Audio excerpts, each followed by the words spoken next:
Bonjour à tous et bonjour à toutes. Ouais, comme tu me l'as demandé, Briban, je vais faire la vidéo sur ce qu'on peut attendre de la saison 2017 de Rafa. Voilà, en plus on a pas mal d'infos qui nous permettent de se faire une opinion un petit peu assez objective, en tout cas je l'espère. Moi je vais être honnête, j'attends une grande saison de Rafa pour tout un tas de raisons que je vais vous expliquer justement dans la vidéo. La première raison qui me fait penser qu'on va avoir une vraie bonne saison de Rafa, c'est la durée de la préparation. En effet, il gagne 3 semaines de préparation par rapport aux autres années. Euh, Au-delà du fait que la préparation elle est plus longue et que ça vous permet de vraiment travailler les choses correctement sans être dans la précipitation, etc. euh, Surtout, ça vous permet de vraiment prendre le temps de travailler tout ce qu'il y a à travailler. Là, par exemple, je sais que sur les premières semaines, Rafa a énormément travaillé le coup droit, parce qu'il en avait besoin, parce que c'est son arme principale et qu'il avait pas mal perdu en efficacité sur ce coup-là. Donc on sait que c'est quelque chose qu'il a énormément travaillé. Donc ça, c'est plutôt une très bonne chose.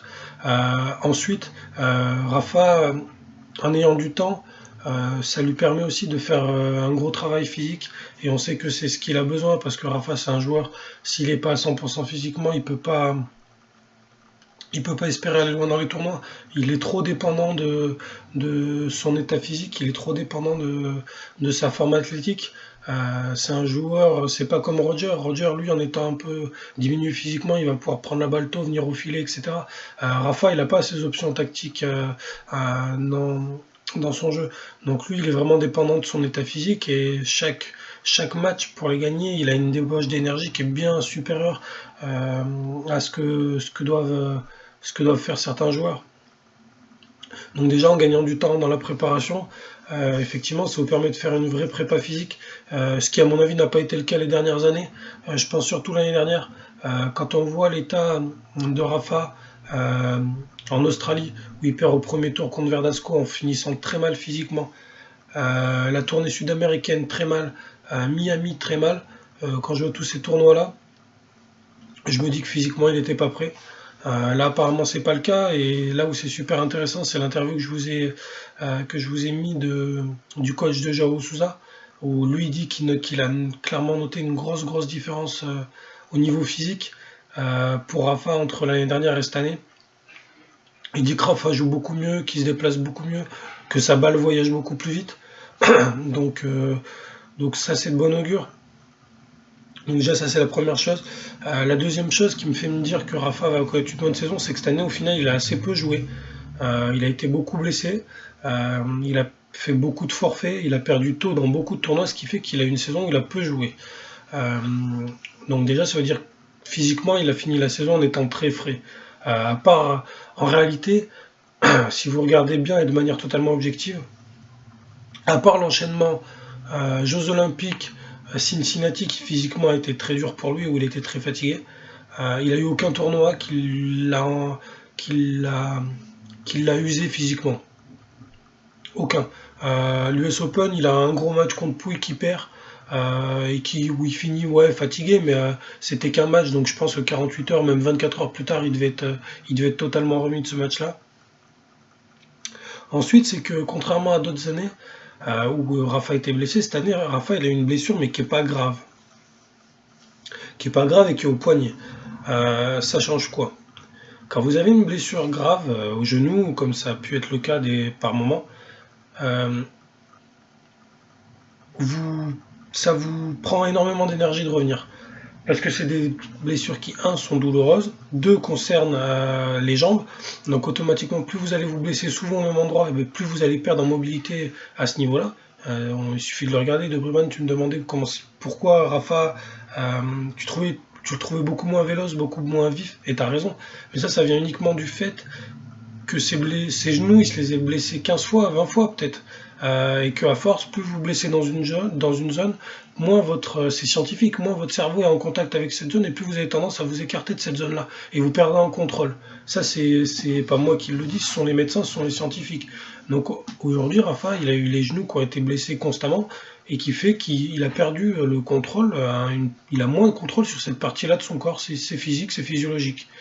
Là, il a une blessure qui était une blessure franchement anodine et qui ne lui a pas demandé énormément d'efforts et physiques et surtout mental pour revenir. Donc ce qui fait il arrivera en début de saison prochaine totalement frais et physiquement et psychologiquement. Et je pense que ça lui est pas arrivé souvent depuis quelques années.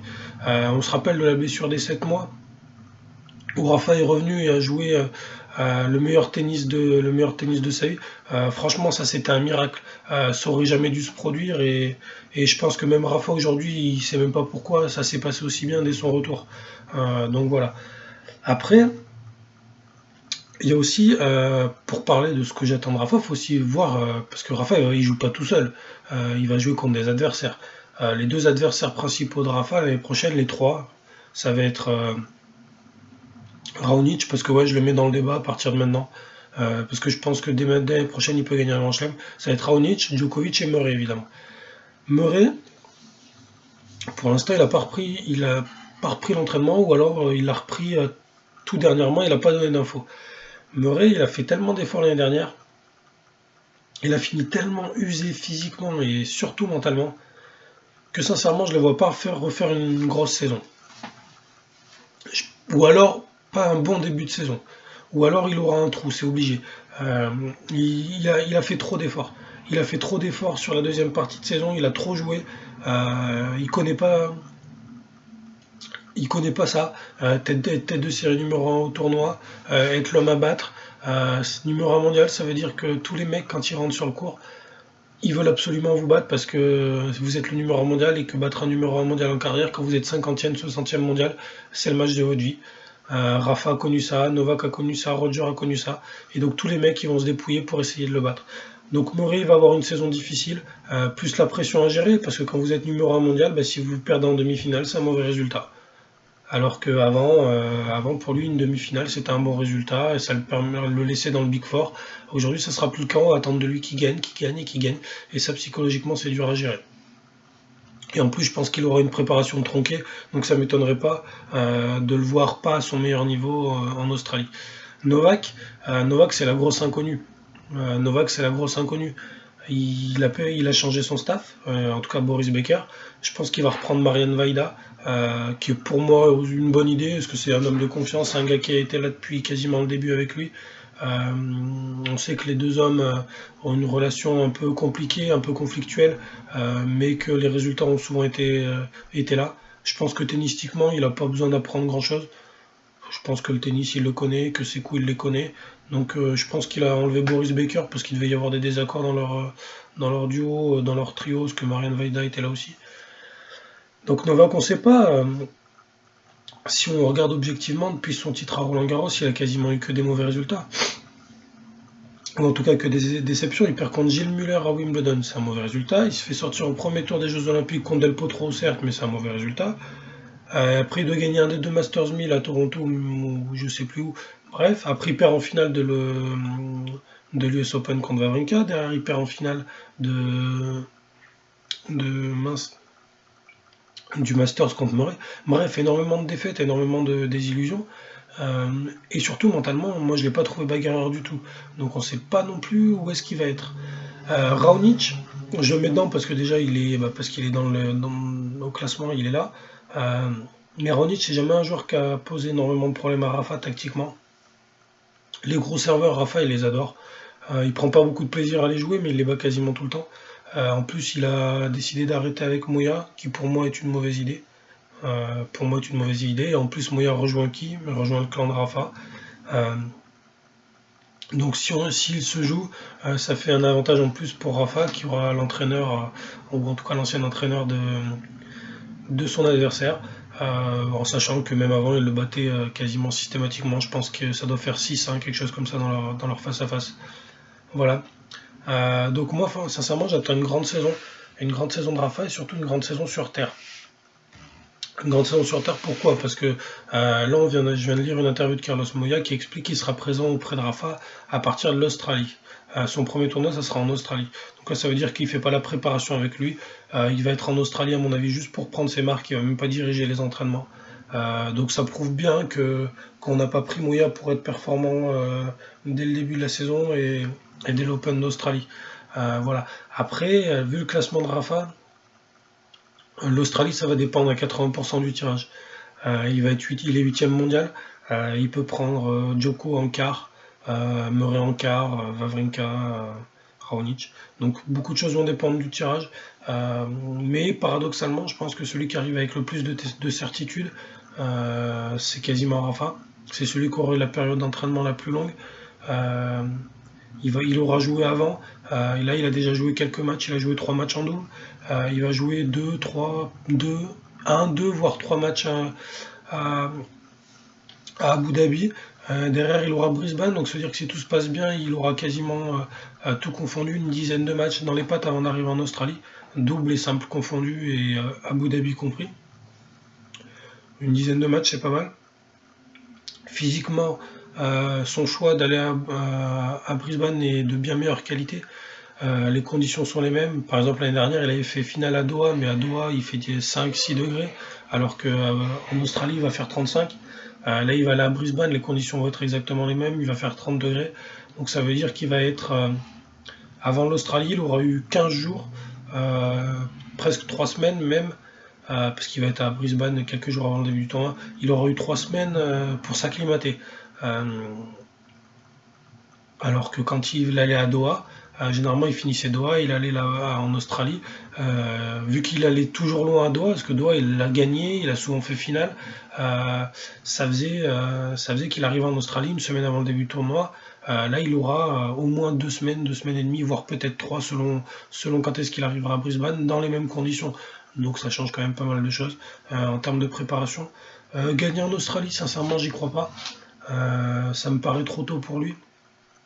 Je pense que malgré tout, je vois bien Novak, même s'il arrive sans certitude, je pense qu'il a l'écro, Novak. Donc je pense que Novak ira chercher le titre en Australie. Après, pour le reste de la saison, sincèrement, je pense que la décima, il va aller la chercher. Il va faire une grande saison sur terre battue, j'en suis quasiment convaincu. Parce qu'il prend Moya, parce que l'année dernière, s'il n'y a pas la blessure, sincèrement, s'il se blesse pas, il se blesse à Madrid, Rafa. S'il se blesse pas à Madrid, je suis sûr qu'il fait le grand chelem rouge. Il était parti pour, il avait battu Murray, Wawrinka à Monte Carlo, il avait battu Nishikori à Barcelone. Franchement, il jouait un tennis de fou. Il était pas loin de battre Djoko, alors qu'il avait mal au poignet. Donc moi, franchement, j'y crois vraiment. Après, pour ce qui va être Wimbledon, comme les autres années, je pense qu'il perdra très tôt. Sur gazon, ses genoux sont trop abîmés, il peut plus plier les jambes. Ça se voit clairement, il peut pas plier les jambes. Donc aujourd'hui, à part s'il a un tirage de sort merveilleux et qu'il prend que des joueurs de terre battue, il pourra peut-être faire une deuxième semaine, mais sincèrement, j'y crois pas une seule seconde. Son physique lui permet plus de faire de résultats à Wimbledon, faut pas se le cacher. Il sert beaucoup trop mal. Voilà. C'est dommage parce qu'il a jamais aussi bien volé que maintenant, mais ses genoux lui permettent pas et son service lui permettent pas d'espérer quoi que ce soit sur Wimbledon. Après, sur la deuxième partie de saison, ça dépendra d'une seule chose, ça dépendra de son physique. Parce qu'on sait que généralement après Roland Garros et après Wimbledon, la deuxième partie de saison est très compliquée pour Rafa. Moi, je ne le vois pas gagner ailleurs que sur terre battue, en tout cas pas en Grand Chelem. Je vais gagner des Masters 1000, il est capable de gagner Indian Wells. Il est capable de gagner à Toronto, Pékin, ce genre de choses-là. Et après, moi, ce que j'aimerais, et là, c'est pas un pronostic, mais c'est plutôt un souhait, j'aimerais que Rafa complète son palmarès. C'est-à-dire que j'aimerais bien le voir gagner à Paris, Bercy. J'aimerais bien le voir le gagner, autre que la décima, évidemment, qu'on attend tous. J'aimerais bien le voir gagner à Miami, j'aimerais bien le voir gagner à Paris, Bercy, j'aimerais bien le voir gagner à Shanghai, j'aimerais bien le voir gagner le Masters. Pourquoi? Pour qu'il devienne le seul joueur de l'histoire à avoir tout gagné, c'est-à-dire tous les Masters 1000, tous les Grands Chelems, la Coupe Davis, les JO en simple, les JO en double, le Masters. Il lui manque 4 titres pour ça, il lui manque le Masters, Paris, Shanghai, Miami. Voilà. Donc j'aimerais qu'il cible ces tournois-là et qu'il aille au bout sur ces tournois-là et qu'au moins sur les 2 ans à venir, il les gagne. Donc moi, si je dois faire un pronostic, parce que voilà, on est là pour pronostiquer, on verra ça à la fin de l'année prochaine, dans un an, où est-ce que, si j'ai dit des grosses conneries ou si j'ai dit des trucs pas trop cons. En classement, je pense que Rafa va réintégrer le top 3. Top 3 ou top 4. Moi je le vois numéro 3 mondial, sincèrement. Je le vois numéro 3 mondial, je le vois pas en dessous. Palmarès, je le vois bien gagner à Roland Garros, donc je le vois bien gagner un grand chelem et au moins, au moins 2 et peut-être 4 voire 5 Masters 1000. J'annonce, je pense, une saison aux alentours des 9000, 10 000 points. Voilà. Voilà, après c'est un avis, je pense, qui est assez objectif. Maintenant, comme tu le dis, de Vribane, avec Rafa, on sait jamais. Et l'interrogation principale, c'est pas son niveau de jeu, c'est son physique. Parce que s'il fait une saison où il déclare forfait à Roland Garros comme l'année dernière, où il déclare forfait où il abandonne Roland Garros, pardon, et il fait forfait à Wimbledon, s'il arrive en Australie comme l'année dernière à courte préparation, etc., c'est sûr que ça va être compliqué.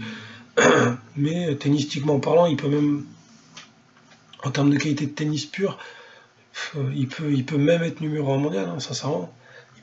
En tout cas, Carlos Moya, dans l'interview que j'ai lu, il annonce que c'est l'objectif qu'ils se sont fixés, qu'ils veulent aller chercher la place de numéro 1 mondial. Là aussi, ça me fait être optimiste. Rafa, c'est pas un joueur qui se voile la face. Rafa, c'est pas un joueur qui se ment à lui-même. Donc, s'il dit qu'il peut être numéro 1 mondial, et si c'est le rêve qu'ils se sont fixés avec Moya, c'est qu'il pense que c'est possible. Et s'il pense que c'est possible, c'est que, et physiquement et tennistiquement, il a dans les jambes. Il a ce qu'il faut pour aller chercher. Donc moi j'y crois. Après je pense que comme les autres années, il va y avoir deux trois grosses déceptions où il va perdre deux trois matchs tout pourris contre Golubev, des matchs pourris, ça c'est sûr qu'il y en aura. Euh, vu, vu ce qui s'est passé ces dernières années, ça m'étonnerait pas. Je pense que ce qui va se passer à Abu Dhabi et Brisbane aura son importance. Je pense que Rafa n'a pas intérêt à perdre tôt dans ces tournois-là. Autant Abu Dhabi, peu importe. Mais c'est surtout Brisbane. S'il commence la saison en se faisant sortir au premier tour, ou ouais, je pense que ça peut être compliqué. Ça fait longtemps qu'il n'a pas réussi un gros tournoi. Ça, je pense qu'il a besoin de résultats assez rapidement.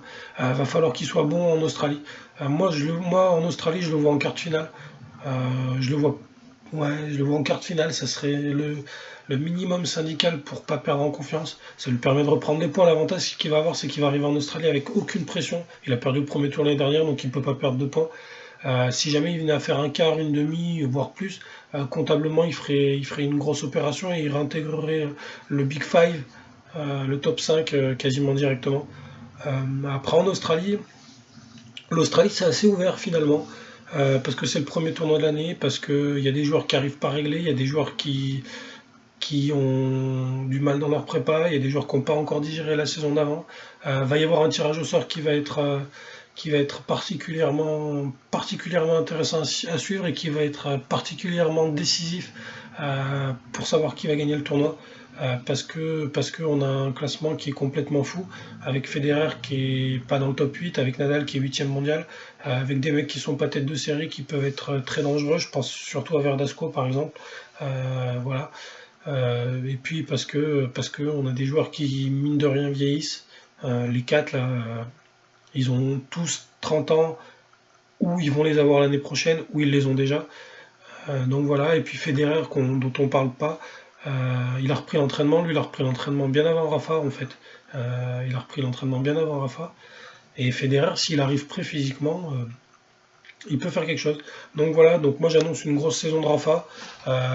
Après, si on parle un peu des autres, je pense que Murray ne confirmera pas. Il sera pas numéro mondial, en tout cas pas à la fin de la saison. Je pense que Roger reviendra au premier plan. Je le vois pas gagner un grand chelem, mais il reviendra. Je pense que Raonic ira chercher son premier grand chelem. Et je pense que Wawrinka va dégringoler un peu au classement parce que l'année dernière il a gagné un grand chelem, mais je pense que physiquement ça devient vraiment compliqué pour lui. Il a 31 ou 32 ans. Il est très lourd. Il a eu peu de blessures, il a beaucoup joué et je pense que l'année prochaine va être compliquée pour lui. Sauf s'il fait un grand Open d'Australie, parce que lui aussi peut faire un grand Open d'Australie, notre ami Wawrinka, premier tournoi de la saison, il a déjà gagné, c'est un tournoi qui lui réussit bien, il a toujours fait des grands matchs. Donc la saison de Wawrinka va dépendre en grande partie de ce qui va se passer en Australie. Et sinon après, dans les jeunes, sincèrement, j'en vois aucun éclore. Moi j'aimerais bien qu'on n'entende plus parler de Kyrgios, voilà, s'il pouvait arrêter le tennis et se mettre À l'aquaponie, ça serait très bien pour le tennis. Donc voilà, bonne journée, bonne soirée à tous.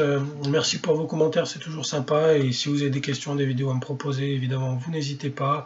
Je le traiterai si j'estime avoir un avis pertinent sur le sujet. À très bientôt sur le blog.